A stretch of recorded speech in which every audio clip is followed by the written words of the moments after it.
Para cerrar, ¿sí? Pues también quería presentarles cosas muy actuales de investigación que estamos haciendo en energía eólica offshore, ¿sí? Entonces, la siguiente, por favor. ¿Qué hacemos en el GEMLab? Pues nos especializamos en modelación numérica y estadística. Trabajamos en computación de alto rendimiento y principalmente dinámica de fluidos computacionales, ¿sí? Y modelación a nivel regional. En el área de energías renovables, y particularmente en energías marinas y offshore, aplicamos metodologías que se usan en meteorología, oceanografía costera, climatología. Trabajamos en temas de turbulencia y transporte de sedimentos, que son muy importantes para los impactos hidroambientales de estas tecnologías. Acoplamos hidrodinámica y morfodinámica en la zona costera. En zona costera me refiero a menos de 100 metros de profundidad y no nada más a la línea de costa y las playas, ¿sí? Esta es la plataforma costera, ¿sí? Trabajamos en acoplamiento de la física y la dinámica, que es sumamente importante cuando uno hace simulaciones numéricas para poder capturar los procesos que son de importancia a las escalas que necesitamos para poder hacer simulaciones que son costeables en tiempo y en dinero, ¿sí? Y trabajamos mucho en interacciones fluido, fondo, estructura, tratando de entender procesos básicos, ¿sí? De las interacciones y los impactos del fluido sobre la estructura para analizar supervivencia de dispositivos y también interacción, estructura, fluido, fondo para ver los impactos hidroambientales, ¿sí? Todo esto está relacionado entre sí, no se puede desligar, ¿sí? Entonces son sistemas muy complejos de estudio. La siguiente, por favor. Al momento en el GEMLab estamos dos investigadores titulares de tiempo completo, el doctor Marcus Gross. Él ha trabajado mucho en meteorología dinámica y climatología. Él estaba en el Servicio Meteorológico del Reino Unido desde el 2008 hasta el 2013 y también se incorporó al CICES en enero del 2014. Es especialista en HPC y en CFD, trabaja mucho en modelación multiscala. Su servidora ha trabajado principalmente en hidrodinámica marina y costera. También trabajo en modelación multiscala desde Reynolds 0 hasta Reynolds 10⁻⁶, no solamente escalas de tiempo y espacio, sino también escalas de los parámetros básicos, ¿no? De lo que dominan el comportamiento de los fluidos, ¿sí? Y mi formación es en dinámica de fluidos computacionales, pero he trabajado también mucho en modelación estadística últimamente, que se usa mucho para hacer modelación a escalas de kilómetros, ¿sí? Porque CFD es súper complicado hacer modelación a escalas de kilómetros, ¿sí? La que sigue. Obviamente no estamos solos, estamos trabajando mucho en formación de recursos humanos, ellos nos apoyan muchísimo, nosotros los apoyamos a ellos. En el CICES tenemos cuatro estudiantes, 3 en oceanografía física, un estudiante de doctorado, Mario Nieto, que está trabajando en turbinas marinas y turbinas eólicas offshore. Se está enfocando en impactos hidroambientales y viendo casos de estudio en el Golfo de California. Tadashi Kono, que es un estudiante de maestría, él está estudiando arrecifes coralinos y protección costera, viendo el impacto local y regional de estas barreras sobre la hidrodinámica y el transporte de sedimentos. Sandra Quijano, que trabaja en hidrodinámica y biogeoquímica en el Golfo de California, viendo dinámica de trazadores pasivos y su impacto en mareas rojas. No sé si han oído hablar de la marea roja que hubo en enero, ¿sí? Y pues hubo un impacto horrible en las poblaciones de pájaros, de cetáceos y ahora de humanos. Ha habido muchos casos de intoxicación, ¿sí? Entonces es un problema muy importante. Y también tenemos una maestría compartida con el COLEF en Administración Integral del Ambiente. Tenemos un estudiante de maestría viendo problemas de desarrollo de proyectos de inversión en energías renovables en México, y él está estudiando los casos sobre particulares de los procesos ambientales y socioeconómicos.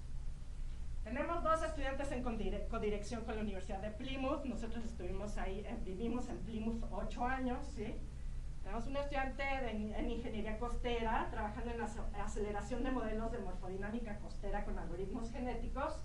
Y Scott Brown, él trabaja en modelos de turbulencia y transportes de sedimentos en zona costera. Está trabajando muy duro, tiene unos resultados súper interesantes, entonces a los que les interesa este tema, con mucho gusto les platico en otra ocasión o a la hora del café. También recibimos estudiantes en estancias de verano. Actualmente tenemos 2 estudiantes de licenciatura. Moira Torres vino 3 meses a trabajar con nosotros, es ingeniera geofísica de la Facultad de Ingeniería de la UNAM. Johannian Pichet ha estado trabajando muy duro con nosotros desde hace 4 meses.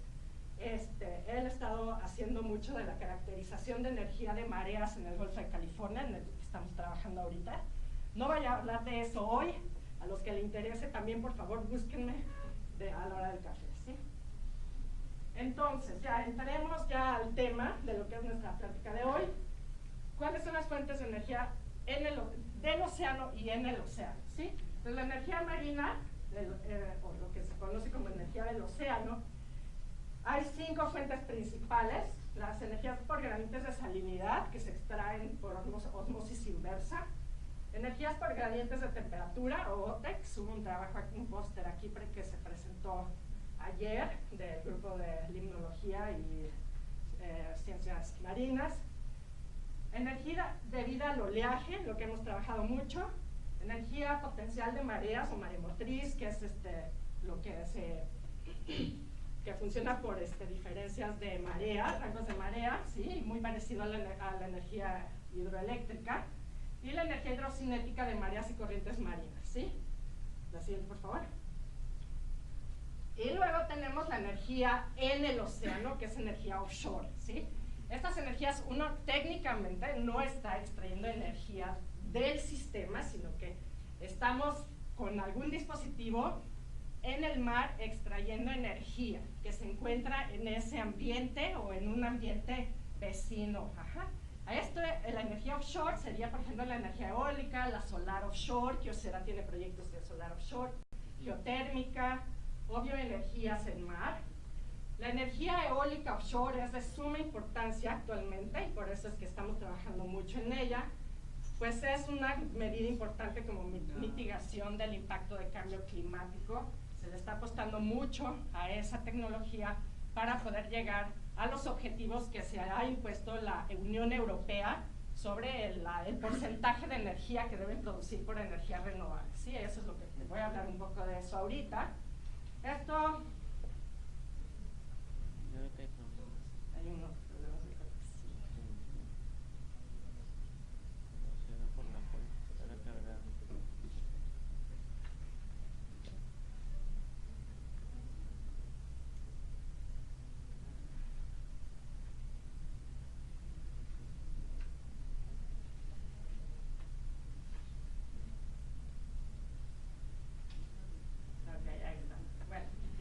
Entonces, este diagrama de aquí, a ver si me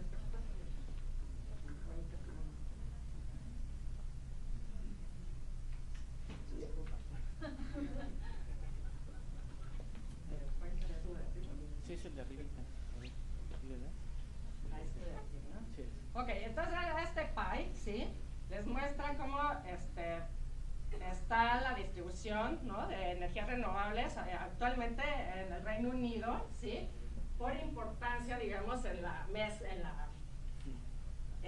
mezcla, ¿no?, de energías renovables, ¿sí?, que se están actualmente usando.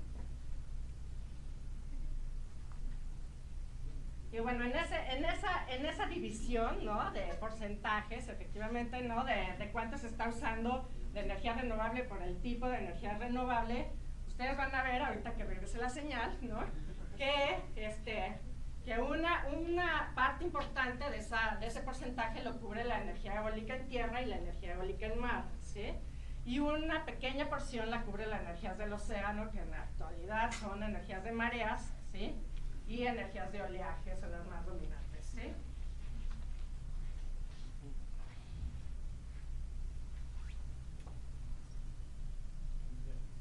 Ok, bueno. Entonces, aquí está, digamos, la porción, ¿no?, que correspondería a energía eólica en mar, ¿sí? Es más importante que la energía eólica en tierra, como pueden ver. También hay una porción aquí bastante importante, ajá, relacionada con el transporte, ¿sí? Y bueno, hay aquí algunas porciones que se usan para microgeneración, ¿no? Y bueno, bombas de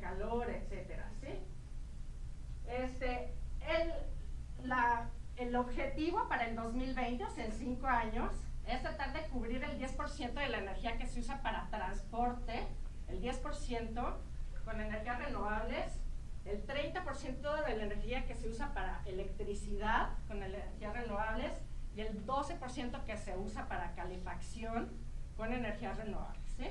Eso quiere decir que la mitad más o menos de la energía renovable se va a usar para producción de electricidad, como el 20% para transporte y el resto, el 30% para calefacción, ¿no? Para generar calor en las casas, en las industrias, etc.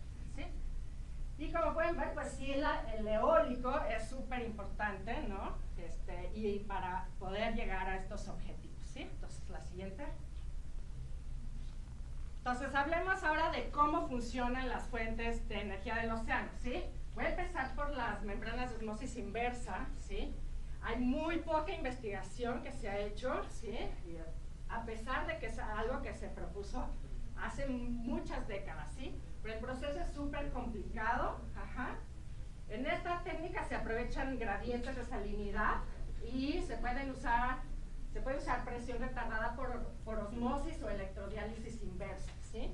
El principal obstáculo en este caso es obtener materiales que permitan fabricar membranas que sean eficientes y rentables, ¿sí? Tanto económica como energéticamente. Esta es la primera planta del mundo que en la actualidad, y la única en la actualidad, ¿sí? Que está explorando esta técnica de osmosis inversa para generar electricidad por gradientes de salinidad, ¿sí?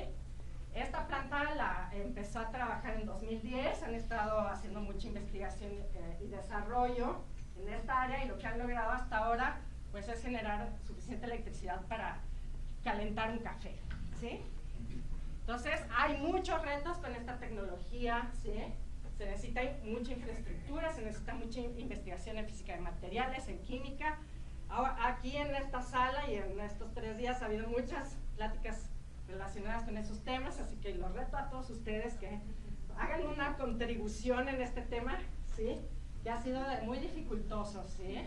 Entonces, bueno, aquí hay muchas oportunidades de investigación, ¿sí? Para la que sigue, por favor. Las fuentes OTEC, ¿sí? Lo que hacen es aprovechar gradientes de temperatura entre aguas profundas y aguas superficiales. Uno tiene en los dispositivos, uno tiene una sustancia como amonia que pues, se hace vapor a temperaturas bajas, ¿no? Y esa sustancia pues, viaja por los tubos y hace girar un generador, entonces la energía mecánica luego pues, se transforma en energía eléctrica, y etcétera, pues están muy familiarizados ya con ese tipo de mecanismos, ¿no? Entonces, pues el proceso en sí es súper sencillo, ¿sí? No es difícil construir plantas OTEC. Ajá. Sin embargo, pues necesita uno al menos 20 o 30 grados de diferencia de temperatura para poder tener un dispositivo que sea eficiente, ¿sí? Entonces ha habido muchos retos también igual en plantas OTEC. En la actualidad hay una en Hawái, tampoco llegan a más de 1 megawatt, ¿sí? Ninguna de ellas, aunque parece que hay una planta planeada que en principio generaría 30 megawatts, ¿sí? Pero es nada más una planta que está en proceso de planeación, no existe en la actualidad, ¿sí? Ok, entonces, bueno, la siguiente, por favor. Estas son las que se han desarrollado menos, ¿sí? Entonces ahora vamos a ir a otras energías que han sido así súper estimulantes. Ha habido inventos de 1000 tipos, sobre todo la energía undimotriz. Desde principios del siglo XX ha habido miles de inventores, ¿sí? Tratando de extraer energía del oleaje, ¿sí? La energía del oleaje tiene una gran densidad, hay una gran densidad de energía, ¿sí? en el oleaje. Sin embargo, el ambiente marino es súper hostil, sobre todo en la superficie del océano, ¿sí? Y además, pues la energía de oleaje es aleatoria, completamente aleatoria, ¿sí? Es muy difícil saber en dónde vas a tener energía con suficiente intensidad y qué intensidad vas a tener y por cuánto tiempo. Ajá. Entonces es muy retador este problema. Ajá. Entonces, ¿cómo funcionan los dispositivos de extracción de energía de oleaje? Bueno, pues la energía promedio por unidad de área se expresa muy sencillamente como el cuadrado de la altura de la ola, ¿sí? O sea que es proporcional a la altura de la ola, ajá, por la gravedad, por la densidad, ¿sí? Y de ahí, ajá, de ahí uno puede calcular el flujo de energía por unidad de longitud del frente de ola, ¿sí? Multiplicando esta energía por la velocidad de grupo, ajá. Y si uno tiene un dispositivo de ancho B, pues simplemente su eficiencia es la energía que uno está midiendo, ¿no? Que uno está extrayendo, dividida por la energía teórica multiplicada por el ancho, ¿no? De su dispositivo, ¿sí? Entonces, ha habido miles de dispositivos, también me puedo pasar horas hablando de diferentes innovaciones que han funcionado mejor o peor, ¿no? Según también hay, bueno, eso ya les contaré un poco más adelante, ¿no? Pero también hay mucha divergencia porque hay mucha variedad, ¿no? En el océano, ¿no? Entonces eso también explica por qué hay esa variedad. Ajá. Ahora, la energía maremotriz, ¿sí? Es energía que se extrae por el método de embalse, ¿sí? Entonces todos los que fueron a la presa de Chicoacén, ya deberían ser capaces de construir, ¿sí? una planta de generación, ajá, hidroeléctrica a partir de mareas, ¿sí? La única diferencia es que ustedes están en el medio marino, o sea, en un estuario, ¿sí? Entonces el agua es mucho más corrosiva, ¿no? que en los ríos, ¿sí? Pero el mecanismo, ¿no? de generación de electricidad es exactamente el mismo. Esto funciona por diferencia de energía potencial debido a diferencia de niveles de agua. Ajá. Esta energía potencial pues la transforman en energía mecánica, ajá, cuando el agua pasa por las turbinas, y esa energía mecánica pues hace girar generadores de electricidad, y pues esa electricidad pues ya se la pueden llevar a donde ustedes más la necesiten, ¿sí? La energía potencial promedio extraíble va a depender, ajá, de forma muy importante, y eso quiero que lo tomen en cuenta, del rango de mareas, ¿sí? Si ustedes no tienen un rango de marea suficientemente amplio, pues no van a sacar suficiente energía, ¿sí? Por eso, pues hay lugares que son de primera generación, que se les llama, que tienen rangos de marea como de 14 metros. ¿Alguien sabe cuál es el lugar con mayor rango de marea del mundo? En Canadá, ¿sí? ¿En dónde? En la bahía de Fundy, ¿no? Sí, en Nueva Escocia, ¿sí? Ahí es uno de los lugares con el mayor rango de mareas, ¿sí? Que 14 metros. ¿Algún otro lugar? De Magallanes, ¿no? En la punta sur del continente americano también. Ese es el segundo lugar. Ajá. Y en muchos lugares en Europa del Norte, en Inglaterra, por ejemplo, se llegan a alcanzar 10, 12 metros de rangos de marea, ¿sí? En donde más hay rangos grandes de marea, los que son francófilos. En Saint-Michel, exactamente, ¿sí? En el Canal de la Mancha hay también un rango de marea muy importante, ¿no? Entonces esos lugares se han considerado como de primera generación y son los que se están tratando de explotar actualmente, ¿sí? Haciendo desarrollos de diferentes tipos, ¿sí? Y también lo que es importante constatar es que la energía potencial extraíble es proporcional al área de la cuenca que uno crea cuando hace el embalse, ¿sí? Entonces, entre mayor sea la cuenca, pues mayor energía. ¿Y qué pasa cuando entre mayor es la cuenca? ¿Qué pasa? Pues mayor el daño también, ¿no? Pues porque uno está inundando toda esa área, ¿no? Entonces uno está destruyendo el ecosistema, y eso es súper importante en la zona costera, como van a ver, ¿sí? Porque el ecosistema intermareal es un ecosistema muy particular, ¿sí? Y eso, pues obviamente hay mucha oposición en hacer proyectos muy grandes de extracción de energía maremotriz, porque el daño que puede causar es muy grande, ¿sí? Ok. Entonces, esos son la energía maremotriz por lo fácil que es extraer energía de esos sistemas, porque la marea es muy predecible, ¿sí? Y se pueden tapar zonas grandes, ¿no? Entonces es muy fácil hacerlo, ¿no? Entonces, pues se han construido megaproyectos de extracción de energía de marea, ¿sí? El más famoso y el primero es el proyecto de La Haus, en Francia, ¿sí?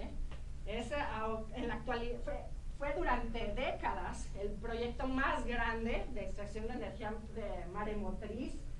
Extrae actualmente, bueno, tiene una capacidad instalada de 200 megawatts, ¿sí? Y esta presa de energía maremotriz se construyó en 1966, ¿sí? Entonces, durante muchas décadas pues fue el proyecto más grande. Hasta el 2011 se construyó un embalse en Corea del Sur, un poco mayor, a 254 megawatts. Y pues de ahí ya son de 20 megawatts o menores, ¿sí? Son mucho más pequeñas, mucho más pequeños los desarrollos por energía maremotriz que se han construido en todo el mundo. Ajá. Y pues además de eso, pues los demás desarrollos en energías de hidrocinética y energía de oleaje pues se han concentrado en dispositivos modulares, ¿sí?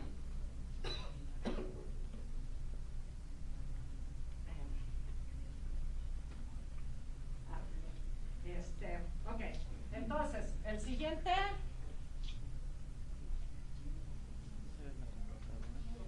Sí, pues la interfaz. La van a cambiar ahorita la otra computadora, o sea, está muy mal Ok, entonces, ¿cómo funciona la energía hidrocinética en comparación con la energía de embalse? ¿Sí? Ya no estamos trabajando en diferencias de rangos de marea, ¿sí? Eso ya no es lo que es importante. Lo que es importante es la velocidad de la corriente, ¿sí? Velocidades de corriente altas uno puede encontrar en mucho más lugares que diferencias de rangos de marea altos, ¿sí? En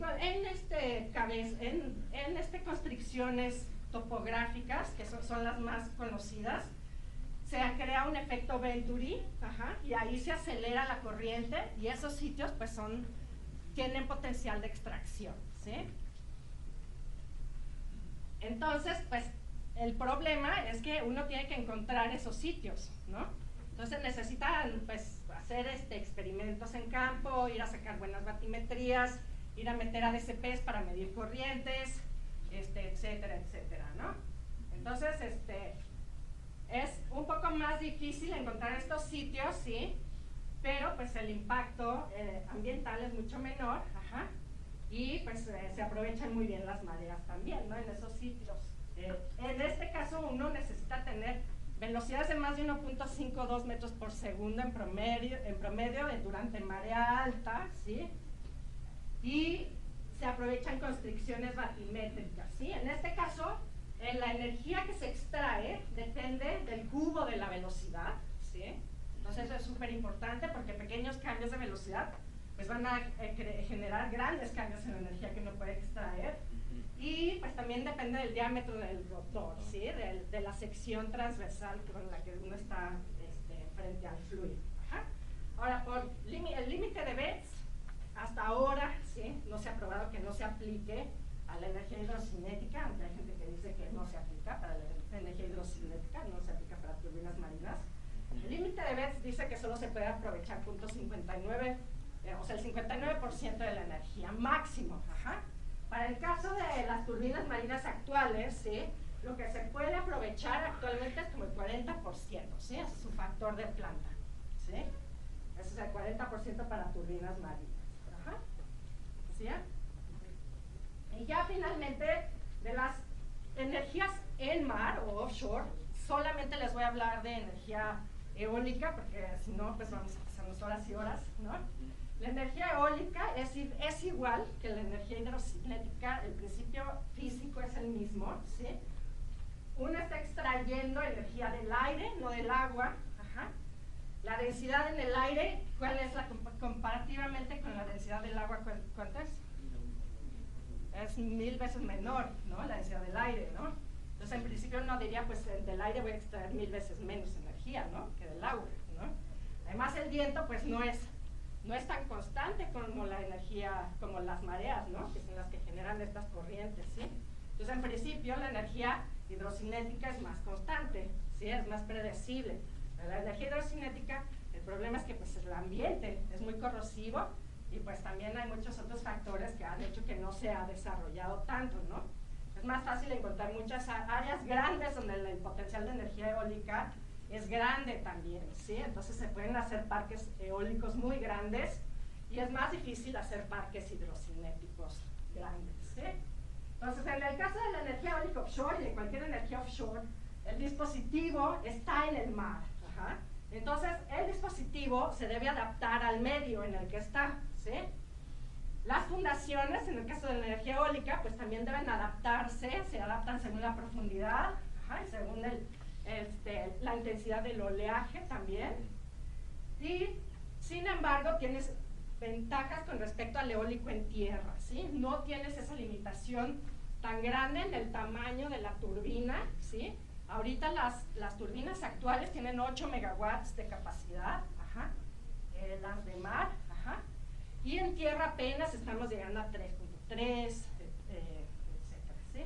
En mar el viento es mucho más fuerte y es más constante, ¿sí? Porque no se ve afectado por la orografía, entonces hay menos problemas de turbulencia, o sea, hay mayor potencial y hay mayor factor de planta también. Ajá. Ahora, en el ambiente marino, uno no solamente se debe restringir al impacto en el aire, o sea, pues a las aves, etcétera, ¿no? O a cambios en la turbulencia o a nivel local y regional, sino que también uno debe ver cuál es el impacto subareal, ¿sí? En la hidrodinámica, en el fondo, en las costas que están cercanas, etcétera, ¿sí? Muy bien. La que sigue, por favor. Muy bien, entonces ahora que ya sabemos los conceptos y cómo funciona cada una de estas tecnologías, pues les voy a hablar de algunos ejemplos, ¿sí?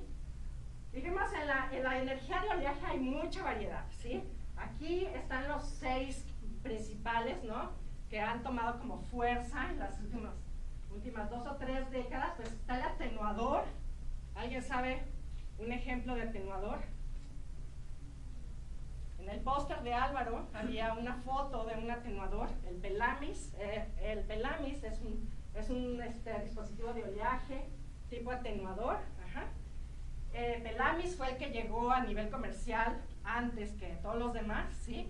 Sin embargo, en 2014 tuvo problemas económicos muy grandes y lo absorbió el gobierno escocés, ¿sí? Pelamis es una compañía escocesa que empezó en Edimburgo en el año 2000, 2002, más o menos, y fueron los primeros en llegar a Technology Readiness Level, no sé cómo se están familiarizados con eso, no sé cómo se dice eso en español, pero a nivel tecnológico, ajá, 9, que quiere decir ya a nivel tecnológico de comercialización, ¿sí? Los demás están por ahí de 5 o 6, ¿sí? 1, 2 es nivel concepto, 3 y 4 es ya pruebas de laboratorio, 5, 6 es prueba de demostración, dispositivos escala 1, 4, ajá, en mar. Ya cuando llega una escala 1, 1, pues ya es el dispositivo tamaño real, ¿no? Y eso ya es nivel comercial, ¿sí? Y eso ya es 8, 9, ajá. Ahora, el absorbedor puntual tiene muchísimo éxito, es un caso de éxito realmente. La compañía al que ahora es líder en este sector es Wavestar, es una compañía danesa, ¿sí? Ellos trabajan con absorbedores puntuales y de hecho en Latinoamérica los dispositivos de oleaje que se han desarrollado, que están apostándole a llegar a nivel comercial, son absorbedores puntuales. No sé si han oído del dispositivo que está en PC, en Brasil, ¿no? ¿No han oído no? Bueno, hay un dispositivo que ya está funcionando, bueno, que no realmente está funcionando, está instalado y ya está a escala 1.1, ¿sí? En Brasil. Ajá. Y en México hay 2 ejemplos de este tipo de dispositivos que también ya le están apostando, que ya están llegando a pues ya instalación en mar, ¿sí? Este es un absorbedor por oscilación de oleaje, el Oyster es el ejemplo más conocido. Oyster es también es un dispositivo de una compañía escocesa que también tuvo muchos problemas económicos el año pasado y ahora anunciaron que nada más van a estar enfocándose en uno de sus dispositivos, el Oyster 800, Tienen uno instalado en IMEC, en el Centro Europeo de Energías Marinas, que está en el norte de Escocia, ¿sí? El otro dispositivo que ha sido muy exitoso, porque es muy sencillo, es de oscilación de columna de agua. En Escocia hay uno, el Limpet, y en Pico, en los Azores, hay uno también que llevan décadas funcionando, ¿sí? Pero nada más hay uno. Ajá. Nosotros tuvimos un estudiante de doctorado, de hecho, que estuvo generando códigos de algoritmos genéticos para que la máquina en los Azores se fuera adaptando a la situación, a las condiciones de oleaje, y eso aumentara el aprovechamiento energético, ¿sí? Porque en los dispositivos de oleaje el aprovechamiento es muy pequeño, ¿sí? Hay muchos problemas. Luego tienen el dispositivo por desbordamiento, ajá, y otro dispositivo que ahora hay dos dispositivos instalados en Australia, en Perth, es de los de diferenciales de presión, son sumergibles estos, ¿sí? Y hay dos en Australia, en Perth, también en un sitio de demostración, ¿sí? Ahora, veamos ahora dispositivos de energía hidrocinética, ¿sí? La energía hidrocinética está mucho más avanzada, ajá, y ha convergido, o sea, si ustedes se fijan, los dispositivos que ya están, digamos, que son tecnologías establecidas, son como el TGL, ¿no? El Open Hydro, ajá, el Polstream, que está aprovechando pues tener arreglos de dispositivos sobre una única base para no tener que tener tanto cableado submarino, ¿sí? Los que ya están establecidos, pues sí, claramente se ve que son turbinas de eje horizontal, ¿sí? Como las turbinas eólicas. Ajá. Esto es lo que ha estado convergiendo la tecnología, ajá, puesto que son las más estables, las que mayor eficiencia tienen, ¿no? Pero pues se ha estado también haciendo mucha innovación. Este es el Seagen-F. Seagen es una compañía de Bristol que nació en 2002 y también es un caso pues de éxito en este sector. Empezaron con turbinas pegadas, casi todo el mundo ha visto una turbina de Seagen porque parece como un avión, ¿no? Tiene dos turbinas y es una torre, ¿no? Funcionan a bajas profundidades, son muy eficientes, ¿no? Y han tenido mucho éxito, y ahora Seagen está usando este tipo de turbinas para arreglos, ¿sí? En Irlanda ya tienen un contrato para hacer un arreglo de 5 turbinas de 2 megawatts cada una para pues darle electricidad a una población de 10,000 habitantes en Gales, en Irlanda, ¿sí? Y estos dispositivos que son flotantes y que oscilan según las condiciones atmosféricas para darle protección al dispositivo o darle mantenimiento, así, pues son dispositivos ya más innovadores, ¿sí? Pero son de la misma compañía, ¿no? A ellos les ha ido muy bien, ¿sí? A ellos es un caso de éxito. Y ahora veamos la tecnología eólica, ¿sí? Bueno, la tecnología eólica, pues empezaron metiendo las turbinas que usaban en tierra, pues las metemos a 1 metro, 2 metros de profundidad, ¿no? Hasta que vieron, pues no, pues ¿saben qué? Pues necesitamos pues más, ¿no? O sea, vamos a hacer torres más altas, ¿no? Y luego se dieron cuenta pues que no tenían tanto la limitación del tamaño, porque pues su infraestructura les permitía levantar turbinas mucho más grandes, entonces empezaron a hacer pues aspas de 100, 120, ahora hay de 150 metros, ¿no? Son enormes estos aparatos, ¿sí? Enormes. Y bueno, y ahora dijeron, bueno, pues vamos a meterlas más profundo, pues hay más viento ahí, ¿no? Bueno, pues entonces tenemos que hacer fundaciones pues más innovadoras, ¿no? Entonces empezaron a poner cableado para estabilizarlas, y luego pues una plataforma, esta plataforma que uno cree que pues esta plataforma nada más tiene un dientecito y se cae. Han hecho miles de pruebas de laboratorio, ajá, y es súper estable, es increíble, ajá. Incluso con olas de tormenta, es excesivamente estable, ¿no?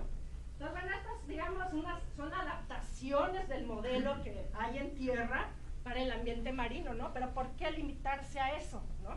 Entonces empezaron ahora a hacer turbinas de eje vertical, que son más pequeñas, son de 2 megawatts, no son de 8 como estos monstruos, ¿no? Son turbinas flotantes, entonces puede uno llegar como a 700 metros de profundidad sin ningún problema. Ajá, y hay diferentes tipos de diseños, ¿no? O sea, está también esta de eje horizontal, ¿no? También es de 2 megawatts y tiene pues una base como en tripié, ¿no? Y está pues anclada al fondo. Ajá. Y hay muchas compañías que están desarrollando este tipo de sistemas, se ha probado, es muy bueno, es muy eficiente, ¿no? Obviamente, pues, ¿qué hay de nuevo, no? Pues el ETI, el Energy Technology Institute de Inglaterra, pues da mucho financiamiento para innovación tecnológica. Y en el 2010 le dieron financiamiento a este dispositivo. No es el único de este tipo, hay más, no nada más hay uno, no me acuerdo en qué país, pero es muy, muy parecido. Esta es una turbina vertical, ajá, y da una rotación como de cada 20 segundos o 40 segundos, no me acuerdo, y puede generar 20 megawatts. Tiene 20 megawatts de capacidad instalada, ¿sí? Y es una turbina flotante. Ajá. Entonces, eso es, digamos, la dirección en la que se está moviendo la tecnología, ¿sí? Turbinas de capacidad 20 megawatts en mar, eje vertical, también eje vertical de pequeña capacidad, de 2, 3, pero flotante, y bueno, otros tipos de bases que pues, se han ido implementando. Ajá. Muy bien, este era el mapa de ruta, entonces vamos a pasar al mapa de ruta. Este era el mapa de ruta en 2010, ¿sí? Entonces, como pueden ver, este es el mapa de ruta para oleaje y mareas, ¿sí? El mapa de ruta para eólico es completamente diferente, ¿sí? Oleaje y mareas, por tener todos los retos tecnológicos que tienen, pues este era el mapa de ruta que se estaba planteando en 2010, ¿sí? Para 2015 ya tenemos escala de demostración 1.1 y empezamos a tener arreglos de 2 a 10 megawatts. Ajá. Luego ya tendremos hasta 100 megawatts para el 2020, 2025 y ya empezaremos a tener proyectos con nuevas tecnologías de segunda o tercera generación. Ajá. Y todo esto pues ya con apoyo sostenible, ¿no? Del mercado. Ya actualmente todo está a nivel de fondo perdido, ¿sí? O de subsidio del gobierno a compañías que están tratando de desarrollar solamente 1 o 2 dispositivos que están en prototipo o nivel de tecnológico 5. Ajá. ¿Que es la que sigue? Pues, ¿por qué no se ha avanzado tan rápido, ¿no? En estas tecnologías? Pues es que hay muchos retos, ¿sí? Hay muchos retos de qué tan predecible es la energía, cuánto cuesta, quién la construye, quién la instala, quién la opera, cómo escalamos, ¿sí? Cómo sobreviven estos dispositivos en mar, qué tan robustos son, ¿sí? Etcétera, ¿sí? Entonces hay muchísimos retos tecnológicos.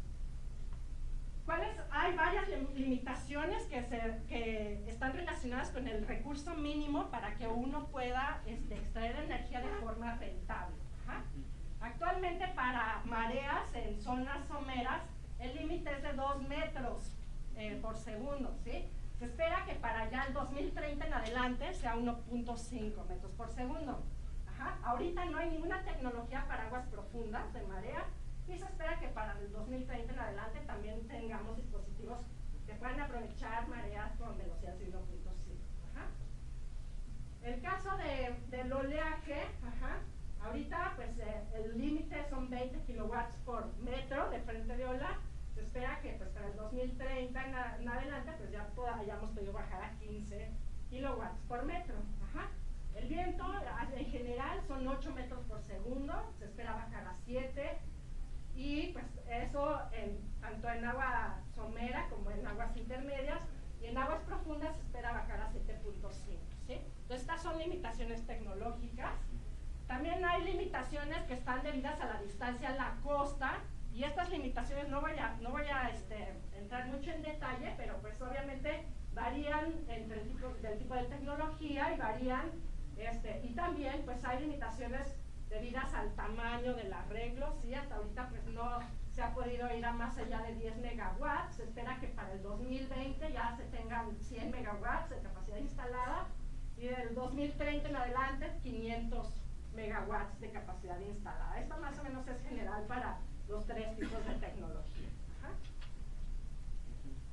Ok, con todos los problemas que ha tenido la tecnología, pues ya de ahí dijeron, bueno, pues no nada más tenemos que tener objetivos tecnológicos, también necesitamos objetivos económicos, ¿sí? Para bajar el precio, si no, no va a poder entrar al mercado. Eso estuvo hablando Akbar Tellenbach, ¿sí?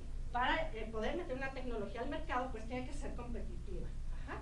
Entonces, pues sí, también hay objetivos para ir bajando el costo y se pueda vender la energía a mejor precio. Ajá. Ok, ¿cuáles son los proyectos importantes? Estos son ejemplos de energía de mareas y de oleaje, ¿sí? Hay un proyecto hidrocinético en el norte de Escocia en planeación de casi 400 megawatts. Estos son proyectos, hay proyectos en campo, como pueden ver aquí. Estos son proyectos de sitios de demostración. Actualmente los más importantes son el Centro de Demostración Europeo, el IME, y hay un centro en Newcastle que es para tecnología ya comercial, para ya poder dar el brinco comercial. Okay. Hay dos laboratorios de punta a nivel mundial, uno en Plymouth, en la universidad donde yo estaba hasta el 2013. Ese laboratorio es para hacer pruebas, ¿sí? Y tratar de darle más robustez a las tecnologías para que funcionen mejor ya a la hora en que se hagan los dispositivos a escala 1 en 4 o 1 en 1. Otro laboratorio en Edimburgo. Y bueno, hay proyectos que pues son ya más piloto. El Carnegie Wave Energy en Perth son 2 dispositivos. Y el de Ford en Bahía de Fundy es muy importante, ¿no? Bueno, hay otros proyectos en Brasil, Argentina, Chile y México. Hay proyectos en México, aunque no lo crean. Y bueno, ya les contaré un poco más, ¿sí? La que sigue. Bueno, la energía eólica offshore, esto lo voy a pasar muy rápido, ¿sí? Empezaron con plantas bastante pequeñas y bastante cerca de la costa. Entre el 2000 y el 2010 solo había como 317 megawatts de capacidad instalada. Pero ya para el 2015 ya hay proyectos de 1000 megawatts, de 500 megawatts de capacidad instalada. Por ejemplo, el Triton no es de 1200 megawatts, ¿sí? Y ya la ronda 3 son estos proyectos. La ronda 2 está aquí, ¿sí? Estos puntitos verdes que ven aquí. La ronda 3 ya son proyectos de gigawatts, ¿sí? El Dogger Bank es un proyecto de 9 gigawatts, ¿sí? Bueno, entre el Dogger Bank y este proyecto, estos dos, son 9 gigawatts. Entonces, imagínense inyectar 9 gigawatts a la red eléctrica, ¿sí? Entonces, se necesitan como 8 billones de libras para generar la red eléctrica necesaria para poder distribuir toda esta energía. ¿La que sigue? Entonces, bueno, todos nosotros hacemos investigación, ¿no? Entonces, ¿qué investigación podemos hacer en esta área, no? Bueno, pues hay mucho que hacer, tanto en como sistemas de instalación, en subsistemas, mucho trabajo en computación, en desarrollar herramientas que te permitan analizar qué tan reliable es el sistema y como diseñar arreglos que maximicen cuánta energía se aprovecha y minimicen el impacto ambiental, ¿no? Ese es el área en la que nosotros trabajamos, ¿sí? Y pues hay mucho potencial en México, ¿no? O sea, esto es cómo se divide nuestro territorio nacional, ¿sí? Tenemos 38% del territorio es tierra y 62% es mar, ¿sí? Tenemos una costa de más de 10,000 kilómetros de largo, más de 3 millones de kilómetros cuadrados en nuestra zona económica exclusiva, ¿sí? Pues hay mucho que hacer en México. Entonces, algo que hemos estado trabajando es en caracterización de energía eólica en mar. Esto, ya publicamos un artículo en Energy Science and Engineering para hacer caracterización y ver sitios idóneos. Y entonces, pues, ¿qué hemos hecho? Pues calculado densidad de potencial eólica a partir de datos climatológicos de alta resolución. Estudiamos impacto de humedad en el aire sobre esta densidad de potencia. Diseñamos un nuevo método de extrapolación que permite reducir la incertidumbre en la estimación de potencial eólico. Generamos resultados que son generales, que son para México, ¿sí? Pero se pueden aplicar a cualquier sitio. Identificamos sitios potenciales de desarrollo y evaluamos el impacto climático bajo el escenario de RCP 8.5 sobre el potencial eólico en México, ¿sí? Estos son los datos que usamos, ¿sí? Lo importante aquí pues, es que es una resolución de 25 kilómetros, ¿sí?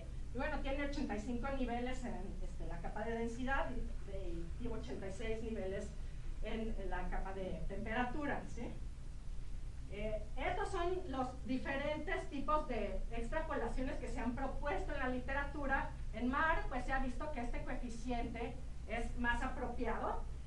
Se tienen otro tipo de estimaciones, si se conoce el perfil de velocidad se puede usar esta técnica, y nosotros propusimos una nueva técnica por regresión de un ensamble con 3 coeficientes variables con estas restricciones para que te den predicciones físicas, ¿sí?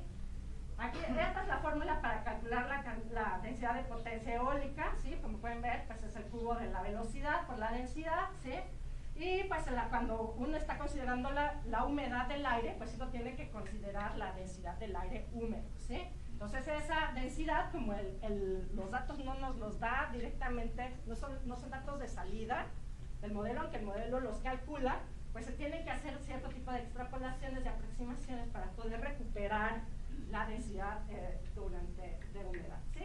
Entonces, nuestros resultados muestran que hay un efecto sistemático, ¿sí? De la humedad en la estimación del potencial eólico. Es 1.025 veces mayor, cuando uno considera el efecto de la humedad, ¿sí? Y eso es bastante importante, es un efecto sistemático y hay que considerarlo.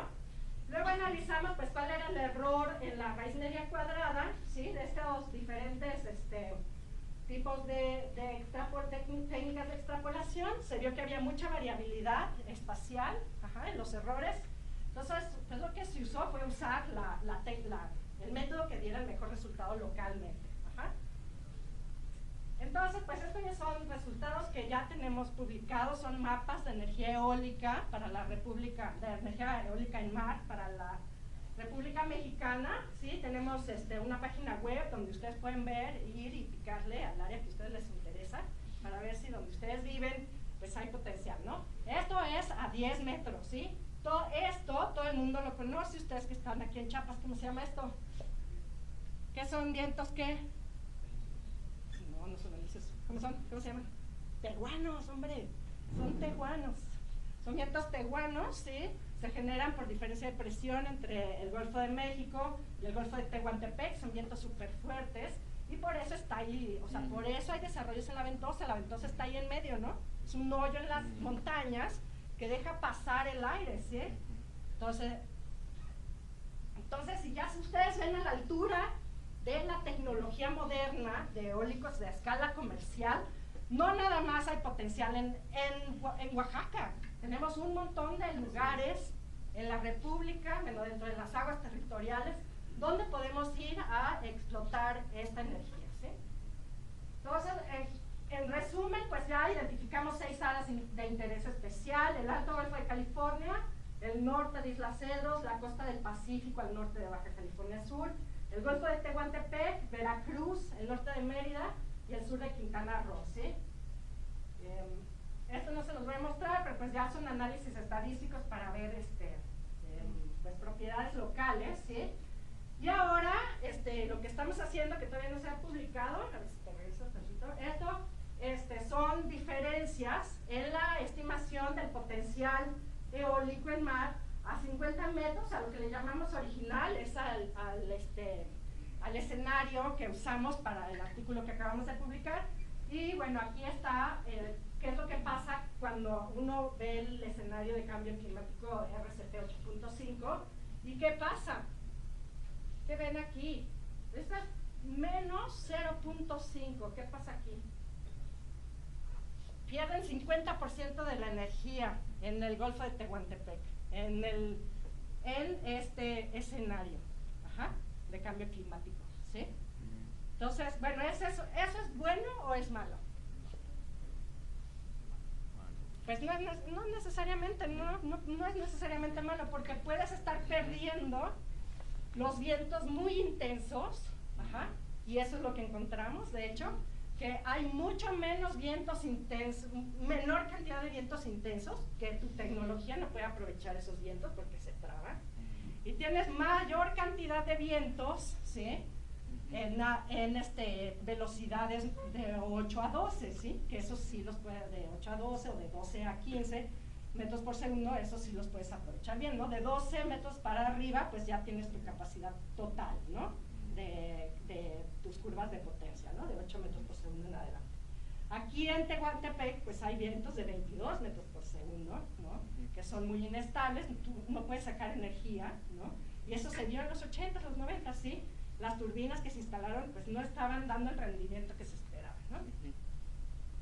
Bueno, y ya finalmente, para terminar, ¿no? Y pues también una de las razones por la que estoy aquí, ¿no? Es que hemos estado colaborando con la Universidad de Le Havre, que ellos iban a venir, pero no pudieron venir, ¿no? En un proyecto de impacto hidroambiental en el Canal de la Mancha sobre turbinas eólicas en mar. Se están planeando 5 turbinas eólicas en mar en el canal y hemos estado trabajando con ellos el impacto hidroambiental y pues bueno, estos son los estudios que hemos estado desarrollando usando simulaciones numéricas. Este es el sitio que escogimos para hacer los estudios de impacto hidroambiental. Es un parque eólico que está en curso de planeación en Courseulles-sur-Mer. Aquí está Le Havre, donde trabajan nuestros colegas. Y pues trabajamos con un modelo regional con dominios anidados y el de mayor resolución tiene 15 capas verticales y la zona en donde está el parque eólico tiene 30 metros de profundidad promedio. Llegamos a una resolución de las celdas de 3 por 3 metros. Cada turbina tiene 6 metros de diámetro, entonces las representamos de 2 maneras diferentes. Un tratamiento explícito con fundaciones como puntos secos y una parametrización donde introducimos un término de arrastre y un término de turbulencia, ¿sí? Entonces, si te bajas ya hasta el final, ya los resultados arriba, ¿sí? Más arriba. Como pueden ver, esto es el cambio en la velocidad promedio en una capa media como a 15 metros de profundidad, ¿sí? Las turbinas tienen 6 metros de diámetro y están como a 800 metros de distancia cada una. Y pueden ver la estela, pues la estela llega a donde está la otra turbina, ¿no? Entonces son problemas súper importantes ahorita de actualidad, de ver cómo son las respuestas, ya no solo de una turbina, sino de arreglos de turbinas y de parques eólicos a parques eólicos, cómo se transfiere la información y qué tanto hay de efectos cumulativos, ¿sí? Entonces ya le voy a parar aquí porque ya me pasé como 1000 horas y los quiero invitar a un foro de energías renovables el año que viene en el CICESE. Están todos cordialmente invitados el 25 y 26 de agosto del año que viene. Y eso es todo. Gracias.